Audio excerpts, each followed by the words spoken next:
Hello friends, welcome to Manu law classes. मेरा नाम गौतम दीक्षित है। Now friends, in this video we are going to discuss the important news for the Hindi edition of 26th August 2022. So let's start with news. The first news is coming, which is important, is about Pegasus software. So over here the report has been, the technical committee's report that was appointed by Supreme Court, that has been submitted to Supreme Court. So a three-judge bench of the Supreme Court have said that 29 phones जो थे वो examine किए गए थे, उसमें से 5 were found to be infected with some malware. मतलब कुछ तो था जिससे वो इन्फेक्टेड थे। अब वो पेगासस था कि नहीं वो हम कह नहीं सकते, बट इट वाज इन्फेक्टेड। ठीक है। So if you can just see over, they are saying that the Chief Justice of India N.V. Ramanna, he is saying that 29 phones they were given to the committee. There is evidence found of some malware in 5 out of 29 phones, but it does not mean the malware of Pegasus. Okay, so that is important over here. The second observation which has been made is that the bench has also said that the committee जो थी under Justice R. Ravindran, it has said that the government was not cooperative over here. Fine. तो Pegasus spyware snooping का case जब India में आया, so there was report saying that there was the allegation that the use of Israeli spyware Pegasus has been used by the government agencies for targeting politicians, journalist, activist, etcetera. Okay, now let's see the other part of this report. ये मैं अभी थोड़ा सा ये Pegasus का news थोड़ा detail में ही discuss करूँगा।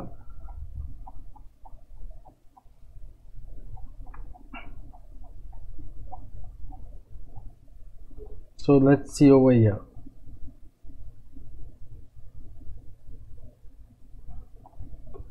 So the court had said that the final report, which was in 3 parts. So it was digital images of phones examined for spyware infection, report of technical committee and report of Justice Ravindran. So Justice Ravindran ने खुद से अपनी तरफ से recommendation दिया है for strengthening the cyber security in India and for protecting the right to privacy against unauthorized surveillance. तो यहाँ पे अगर हम देखेंगे जो इम्पोर्टेंट पॉइंट्स है उसको 1 2 3 4 करते हुए मैं बताते जाऊंगा। तो पहला जो उन्होंने कहा है कि दैट जो प्राइवेट फर्म्स जो हैं जो इलीगल सर्विलेंस करते हैं उनको प्रोसिक्यूट करने की ज़रूरत है। Fine. So for that he has suggested to form a special investigation agency for probing cyber attacks and to strengthen cyber security network. That is the second thing. The third thing which he has recommended is, so here the government, the report is saying कि government को एक mechanism बनाना चाहिए कि जहाँ पे citizen surveillance, अगर surveillance है या इम्प्लांटेशन ऑफ मैलवेयर है in their personal devices, so they can come and complain to that committee or to that forum. Okay, so these are the things over here. Now over here, if you will just see, there are some details about this project, about this issue, that the inquiry by the panel was two-pronged. So if you will just see over here, the first was technical issues related to digital forensic aspects. Okay, and second was giving recommendation for enhancing the law and procedures related to surveillance and securing the privacy rights of the citizens. So Pegasus जो है, मैं इसके बारे में थोड़ा सा आपको information दे दूँ। पेगासस जो है एक ये स्पाईवेयर है। फाइन। स्पाईवेयर को क्या किया जाता है कि डिवाइस में इंस्टॉल किया जाता है। तो पेगासस की जो सबसे खास बात है वो है ज़ीरो क्लिक। ज़ीरो क्लिक का मतलब कि जो यूज़र है उसको पता भी नहीं चलेगा कि उसके मोबाइल में पेगासस को इंस्टॉल कर दिया गया है। This mechanism is called as zero click. ठीक, zero click software. The third is Pegasus को बनाया किसने है। So there is a group called as NSO group, इसका नाम ही है NSA group. It is a Israeli company which has made this Pegasus software, NSO group. So what is the full form of NSO? So it is Niv Shalev Omri, Niv Shalev Omri, NSO. Okay, so there are some news which are getting developed तो हम इसके बारे में पढ़ेंगे। तो झारखंड में CM Soren he may face disqualification because of office of profit allegation. ठीक है, सो इलेक्शन कमीशन ने अपना रिकमेंडेशन ऐसा लग रहा है कि भेज दिया है। ठीक है ना, तो ये ऑफिस ऑफ प्रॉफिट एलिगेशन है। सो यहाँ पे देखिए जो मैटर जो है वो ये है कि दैट मिशन बीजेपी ने कंप्लेन किया था गवर्नर को, झारखंड गवर्नर को, that mister Soren, Hemant Soren is allocating a mining lease to himself while holding the portfolio of mines in 2021। तो इसको कहते हैं कि मैंने बताया था आप लोगों को कॉन्फ्लिक्ट ऑफ इंटरेस्ट जहाँ जहाँ पे होगा वहाँ पे ऑफिस ऑफ प्रॉफिट का केस आएगा। तो देखिए यहाँ पे ये कॉन्फ्लिक्ट ऑफ इंटरेस्ट है that first of all he is in the government, he is the chief minister and he is holding the portfolio of mines in 2021 and then he cannot allocate a mining lease to himself. That becomes an office of profit allegation. Fine. So this matter is being investigated by election commission and whether it has been whether the office of profit allegation has been committed or not. So that is the case over here. So how this case will develop we will see. Okay, let's take the first news, that is office of profit allegation.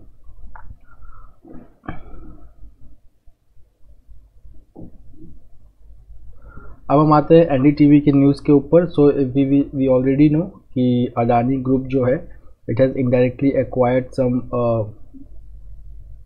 26% share okay in NDTV. So Adani government now they are also eligible for acquiring 29% of share. Okay, so यहाँ पे जो security and exchange board of India है it has restrain the promoters from accessing the security market for 2-year period that expires on November 26, 2022. So if you will just see over here,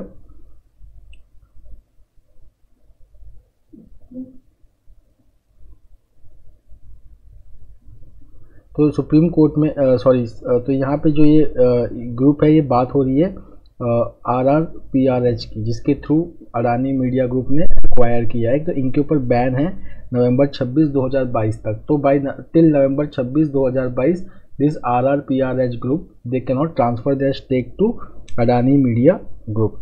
Okay,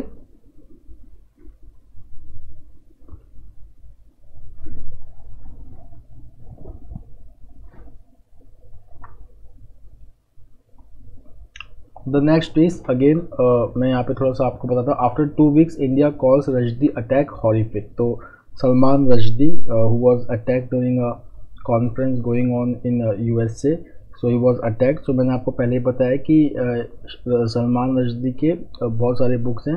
तो जो book दो books यहाँ पे आपको distinct करना बहुत ज़रूरी है। एक है सैटेनिक वर्सेस, ओके, जो what was published in 1988 and the next is midnight children. तो जो मिडनाइट चिल्ड्रन है तो उसको बुकर प्राइज़ मिला था 81 में। ठीक है, and in 2008 it got Booker of Bookers prize. ठीक है, बट जो फतवा जारी किया था ईरान ने वो किस बुक के लिए अनाउंस किया था, that is Satanic Verses. So it was issued by supreme leader of Iran Ayatollah Khomeini when this book was published. Now the next issue is about freebies. तो यहाँ पे we are discussing about freebies. Supreme court में भी discussion चल रहा है freebies से related. ठीक है, so there is one article which is discussing another dimension about the freebies, that there should be some difference between freebies and subsidies. Second, it defines that subsidy को हम define कैसे करेंगे। ठीक है, because see मैंने आपको पहले ही बताया था कि subsidies are important for welfare। ठीक है, so how to define subsidies so that it continues, because subsidies are very important for a country like India. Second thing the issue is discussing is about tax breaks given to the corporates. Okay, so here the comparison is going on that अगर हम education की बात करें या health की बात करें जहाँ पे पब्लिक इन्वेस्टमेंट की बहुत ज़्यादा ज़रूरत है। ठीक है, so there are many free market experts which says कि गवर्नमेंट को इसमें इन्वेस्ट नहीं करना चाहिए, बट गवर्नमेंट जो है वो सब्सिडीज़ तो देती है वेलफेयर स्कीम्स के लिए, बट साथ साथ वो टैक्स ब्रेक्स भी अनाउंस करती है फॉर कॉर्पोरेट सेक्टर्स। अगर हम देखेंगे that corporate sectors they enjoy tax breaks and also subsidies in other forms. So this issue is about that clarification about subsidy and freebie as well as clarification की सिर्फ subsidies जो है वो agriculture sector में, education sector में, health sector में नहीं दिया जाता. There is one term which is called as tax preferences. तो टैक्स प्रेफरेंसेस के थ्रू कॉर्पोरेट सेक्टर्स को भी बहुत ज़्यादा बेनिफिट दिया जाता है. Okay, so over here let's start and let's pick up only the important points from this article. So it says that subsidy, अगर हम देखें वर्ल्ड ट्रेड ऑर्गेनाइजेशन का एक है agreement, it is called as agreement on subsidies and countervailing measures. तो ये subsidy को अगर जो डिफाइन करता है, it says that it is a subsidy is a financial contribution by a government or any public body where a government practice involves, मतलब direct transfer of funds. ठीक है ना, डायरेक्ट ट्रांसफर ऑफ फंड्स, चाहे grant दे के, चाहे loan दे के, चाहे इक्विटी इन्फ्यूजन करके. ओके, एंड और government revenue that is forgone or which is not collected by the government. Okay, while providing goods and services. The second definition of subsidy is that it is in a form of income or price support granted by the government. Fine. उसके बाद अगर हम देखेंगे, सो budgetary practice एक रहा है 2006-07 से कि जब भी हम union budget, government union budget को प्रेजेंट करती है तो उसमें एक अलग से चैप्टर होता है that is called as revenue forgone under the central tax system. Okay, तो इसमें रेवेन्यू फॉरगॉन में ऑल टाइप ऑफ सब्सिडी, जितनी भी गवर्नमेंट सब्सिडी देती है as defined in this ASCM, they all are included in this. But 2015-16 में इसका जो टाइटल है वो चेंज कर दिया गया, that is statement of revenue impact of tax incentives under the central tax system. Okay, अब हम सेकेंड डेफिनेशन देखते हैं कि what is tax policy. Tax policy क्या होता है? तो tax policy means range of measures which includes like special tax rate, किसी सेक्टर्स के लिए special tax rates, exemptions, deductions, rebates, credits. Okay, जिससे टैक्स लेवल जो है गवर्नमेंट का उस इम्पैक्ट हो, that is called as tax policy which is also called as tax preferences. ठीक है ना, तो टैक्स प्रेफरेंसेस जो गवर्नमेंट है वो डायरेक्ट और इनडायरेक्ट टैक्स दोनों तरीके से दे सकती है. फॉर एग्जांपल अगर हम इनकम टैक्स की बात करें तो इनकम टैक्स में एक टैक्स प्रेफरेंस होता है to promote savings by individuals and for enhancing exports, creation of infrastructure facilities and scientific research and development by corporates. उसके बाद कभी कभी इनडायरेक्ट टैक्स में भी टैक्स प्रेफरेंस होता है, लाइक कस्टम ड्यूटी कंसेशन दिया जाता है टू प्रमोट एक्सपोर्ट. फाइन. अब हम देखते हैं, now let's come to this paragraph. तो इट सेज टैक्स प्रेफरेंस के कुछ इंपॉर्टेंट हाइलाइट्स हैं. ठीक है ना, जो गवर्नमेंट देती है. तो उसमें जो पहला ये जो it is highlighting is that as compare to individuals corporates have been enjoying a larger share of tax preferences for all this years. पहला चीज़ तो ये कि कॉर्पोरेट सेक्टर को भी काफ़ी ज़्यादा टैक्स प्रेफरेंसेस मिलता है. जैसे कि द एग्जांपल इफ़ वी सी कि जैसे कि कॉर्पोरेट टैक्स को काफ़ी कम किया गया था इन रिसेंट ईयर्स की, ताकि जो प्राइवेट इन्वेस्टमेंट है वो इकोनॉमी में बढ़ सके और कोविड-19 के बाद जो इकोनॉमी है वो रिवाइव कर सके. बट अगर हम फाइनल एक्सपेंडिचर देखें अभी भी प्राइवेट सेक्टर का, ठीक है ना, that is called as private final consumption expenditure which is a part of calculation of GDP. It is still below the pre pandemic level. It means even lowering the corporate tax has not resulted into increasing investment from private sector. Okay, but that is the thing. So in spite of enjoying tax breaks, okay, even private sector they are all also not increasing their investments. Okay, the third thing is that many people they call that the government expenditure जो है agriculture पे, health पे या education पे ये होना नहीं चाहिए. बट हम देखेंगे कि ये जो सेक्टर है ये ऑलरेडी अंडर इन्वेस्टमेंट के थ्रू जा रहा है. जैसे कि अगर हम हेल्थ की बात करें, so public expenditure on health it has struggle to cross 1.5% of GDP. No, health is very important parameter. We saw during कोविड-19 की हेल्थ इंफ्रास्ट्रक्चर पूरी तरीके से चरमरा गई थी. ठीक है, सो health is very important. Out of pocket expenditure जो होता है हेल्थ में वो इंडिया में बहुत ज़्यादा है. अगर हम इंडिया के हेल्थ एक्सपेंडिचर को बाकी कंट्री से कंपेयर करें तो इंडिया में अंडर इन्वेस्टमेंट होता है. उसके बाद हम एजुकेशन पे आते हैं. एजुकेशन में आज से नहीं, जब पहला नेशनल एजुकेशन पॉलिसी पास हुआ था 1968 में, it was based on Kothari commission report. तो कोठारी कमीशन रिपोर्ट ने कहा था कि एजुकेशन में 6% ऑफ GDP और national income should be invested. वो आज तक पूरा नहीं हुआ है, 6% को टच नहीं किया गया है, ठीक है। उसके बाद हम एग्रीकल्चर की बात करें तो एग्रीकल्चर में खुद इन्वेस्टमेंट की बहुत ज़्यादा कमी है।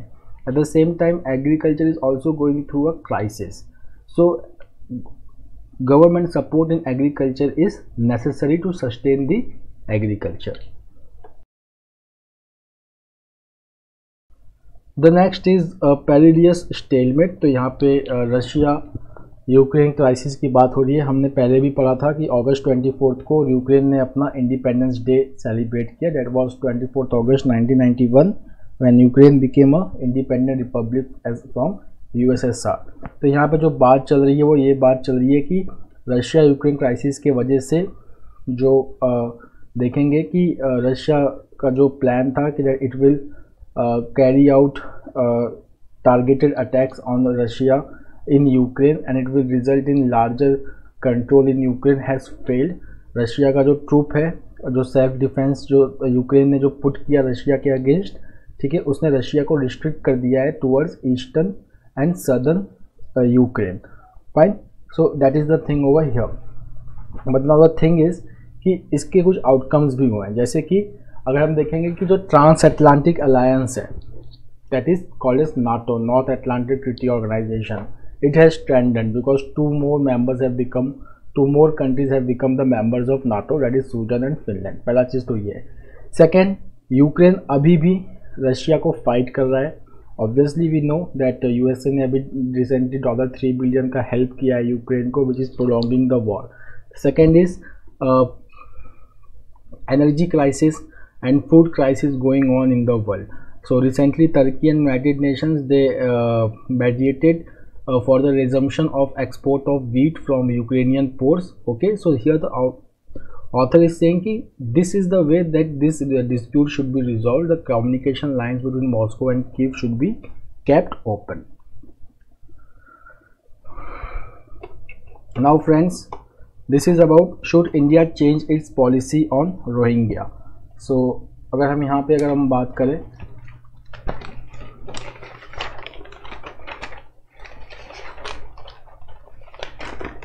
सो let's study about Rohingya first, then I will give you the gist of this article, ठीक है। तो this article is a interview, ठीक है, बट इसमें फैक्चुअल इन्फॉर्मेशन बहुत ज़्यादा मिसिंग है, तो मैं आपको बस वो बता दे रहा हूँ, ठीक है ना। तो ये जो रोहिंग्याज हैं, पहली बात तो ये रोहिंग्याज होते कौन हैं। तो रोहिंग्या जो हैं they are largest ethnic minorities, they are largest ethnic minority in Myanmar. Myanmar के स्पेशली एक रीजन में पाए जाते हैं that is called as Rakhine, Rakhine province और Rakhine region in Myanmar, RAKHINE। That is the first important point. Second is that what is the problem? Problem ये है कि इनको म्यांमार जो है सिटीजन रिकॉग्नाइज नहीं करता है, ठीक है। और जब 2014 में जब सेंसस हुआ था म्यांमार में तो रोहिंग्यास को उसमें से एक्सक्लूड कर दिया गया था। उसके बाद क्या हुआ कि ये जो रोहिंग्या माइग्रेशन जो रोहिंग्या रेफ्यूजीज जो क्राइसिस चल रहा है वो आज से नहीं 1970 से चल रहा है, बट ये पीक हुआ करीब 2017 में आके।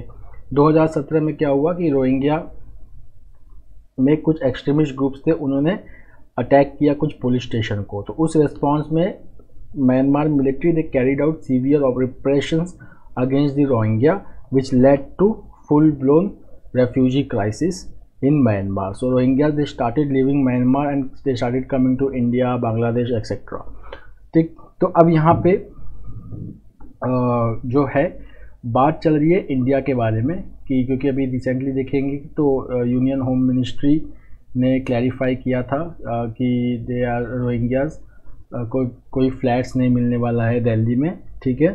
सो which was refuted by home ministry. तो होम मिनिस्ट्री ने कहा था कि हमारा जो पॉलिसी है दैट इज़ ऑफ डिपोर्टेशन, ठीक है। तो अब देखेंगे हम कि रोहिंग्या जो है क्राइसिस मैंने आपको बता दिया, तो क्या इंडिया डिपोर्टेशन कर सकता है या कोई ऐसा इंटरनेशनल कन्वेंशन है जो इससे रोकता है। तो एक इंटरनेशनल कन्वेंशन है that is called as UN convention on refugees, ठीक, UN convention on refugees.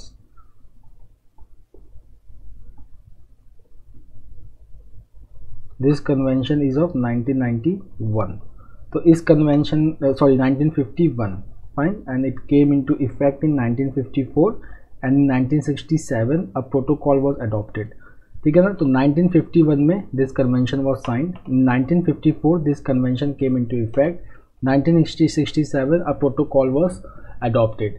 Now जो ये 1967 का जो प्रोटोकॉल है, this is the protocol which removes the geographical barrier. क्योंकि जो United Nation convention on refugee 1951 था, it was just limited to protecting refugees in Europe. But जो 1967 में था, उसने इस जोग्राफिकल बैरियर को निकाल दिया. Now it is applicable worldwide. But India is not signatory to United Nation convention on refugees. ठीक है. तो United Nation convention on refugees का एक इंपॉर्टेंट प्रिंसिपल है जो आप यहाँ पे पढ़ोगे, that is called as principle of non refoulement. ठीक है. Principle of non refoulement. ये प्रिंसिपल ऑफ नॉन रिफाउलमेंट क्या होता है?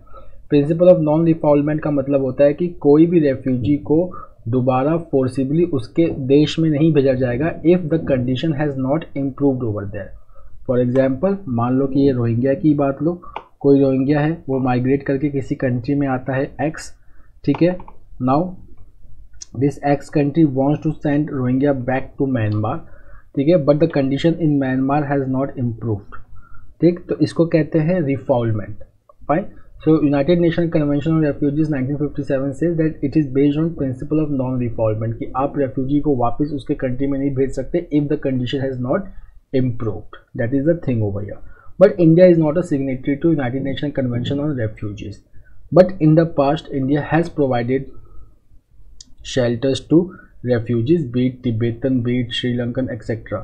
So, but this time India is not providing any certainty on this Rohingya issues because of internal security matters. ठीक है. That's why flexibility रहे India के हाथ में, क्योंकि इंडिया को पता है कि India is surrounded by hostile neighbours. Okay. तो सिचुएशन कभी भी चेंज हो सकती है उन कंट्रीज में which may lead to influx of refugees. But internal security को देखते हुए सब कुछ जो इंडिया का अपना एक प्रिंसिपल है, that's based on that the India has never signed United Nations Convention on Refugees. The next is factual information. So see, today is August 26, 1920. तो इस दिन in United States 19th amendment was adopted in the United States Constitution which gave women the right to vote. ठीक है. Okay. The next is appointment. So who has been appointed as the new chairman of DRDO? So Samir V. Kamath, who is the Secretary of Department of Defense Research and Development, okay, and Chairman of Defense Research and Development Organization. Okay, so Samir Kamath, now he is the new Chairman of DRDO, and who the incumbent Chairman, जो अभी जो Chairman थे, G. Satish Reddy, he has been made the Scientific Advisor to the Defense Minister. The next is India-China issue. तो यहाँ पे अब देखिए क्या है कि एक मिलिट्री एक्सरसाइज है that is called as Yudh Abhyas. So the 15th edition of Yudh Abhyas which is a joint exercise between India and US. तो जो युद्ध अभ्यास होता है वो हमेशा हाई एल्टीट्यूड एरिया में होता है. तो लास्ट टाइम ये अलास्का में हुआ था, अब ये उत्तराखंड में होने वाला है which is just 100 kilometre away from LAC. अब चाइना को इससे प्रॉब्लम हो गया है. चाइना ने 2 प्रोटोकॉल का नाम लिया है दैट इज़ 1993 एंड 1996. कहा है कि 1993 एंड 1996 के प्रोटोकॉल में ये लिखा है कि that none of the side is allowed to conduct military exercise against the other in areas near the line of actual control. तो इस दोनों प्रोटोकॉल का हवाला देके China is now saying that is objecting to this 15th edition of Yudh Abhyas. Okay. The next is again government limits wheat flour export to curb price rise. So अब international market में wheat का demand बहुत ज़्यादा बढ़ गया है, but India में भी प्रोडक्शन थोड़ा सा फॉल हुआ है. सो साइटिंग दैट कि इंडिया डोमेस्टिक मार्केट में वीट का दाम बहुत ज़्यादा न बढ़ जाए because of shortage, so government is limiting the wheat flour export to curb price rise in India. This decision was taken by cabinet committee on economic affairs. The next is PMLA order. So recently supreme court का एक judgment आया था where it upholded the amendment to PMLA act, okay, which was brought through the finance act. तो that judgment was called as Vijay Madan Lal Chaudhary versus union of India. तो यहाँ पे अब supreme court जो है वो उस डिसीजन को रिव्यू करने वाला है, खासकर दो चीज़ों को लेके। ठीक है, वो दो चीज़ें क्या हैं? एक तो depriving the accused for getting the copy of enforcement case information report, पहला। सेकेंड जो है transferring the burden of proof on the shoulder of accused. तो ये जो दो प्रोविजंस हैं उस एक्ट में, उसको सुप्रीम कोर्ट रिव्यू करने वाला है। There was some problem on bail things also, section 3 and section 5 which said that section 45(2) which says that अगर जब भी बेल के लिए एप्लीकेशन देना होगा तो prosecutor should be present, and the second, the judge should be satisfied that a prima facie there is no case. So that is the problem over here. तो उस चीज़ पे सुप्रीम कोर्ट गौर नहीं करने वाला है, सुप्रीम कोर्ट इन दो positions पे बात करेगा।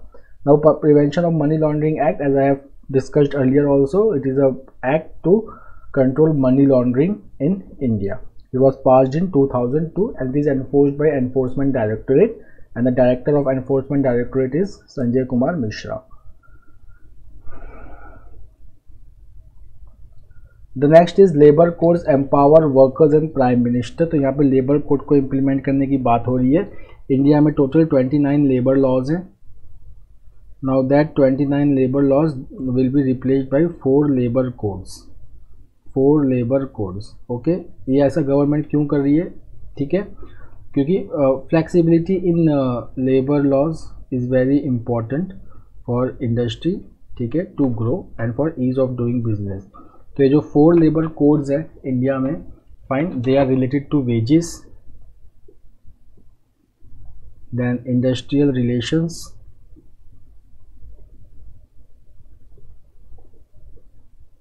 then occupational safety,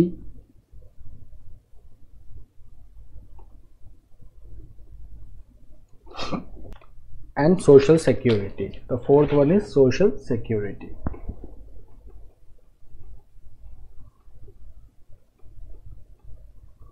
चलो, नाउ एक ऐड ये भी है कि इस 4 लेबर कोड्स को इम्प्लीमेंट करने के बाद जो वुमेन पार्टिसिपेशन है वर्क फोर्स में, वो काफ़ी बढ़ जाएगा। अगर अभी हम बात करें तो वुमेन पार्टिसिपेशन जो है वो as compare to other markets बहुत ही कम है इंडिया में, फाइन। उसके बाद to protect the platform and gig economy also this policy is very important. Okay, the next is aircraft carrier Vikrant to be commissioned on September 2. So aircraft carrier Vikrant, which is being built by Cochin Shipyard Limited. So this is India's first indigenous aircraft and now it will be commissioned into Indian Navy on 2nd September. इसको बनाया है Cochin Shipyard Limited ने। Okay, उसके बाद India and Bangladesh discuss river water sharing issues. तो there is a joint river commission between India and Bangladesh. India से Gajendra Singh Shekhawat, who is the minister of Jal Shakti, he represented India over there along with Bangladesh delegation, and now they are discussing the sharing of water of Ganga, Tista and other smaller rivers. खास करके जो इसमें जो interest है वो ये है Teesta water sharing agreement. So this is a long pending Teesta water sharing agreement with Bangladesh. Past में ये इम्प्लीमेंट नहीं हो पाया due to strong opposition from West Bengal.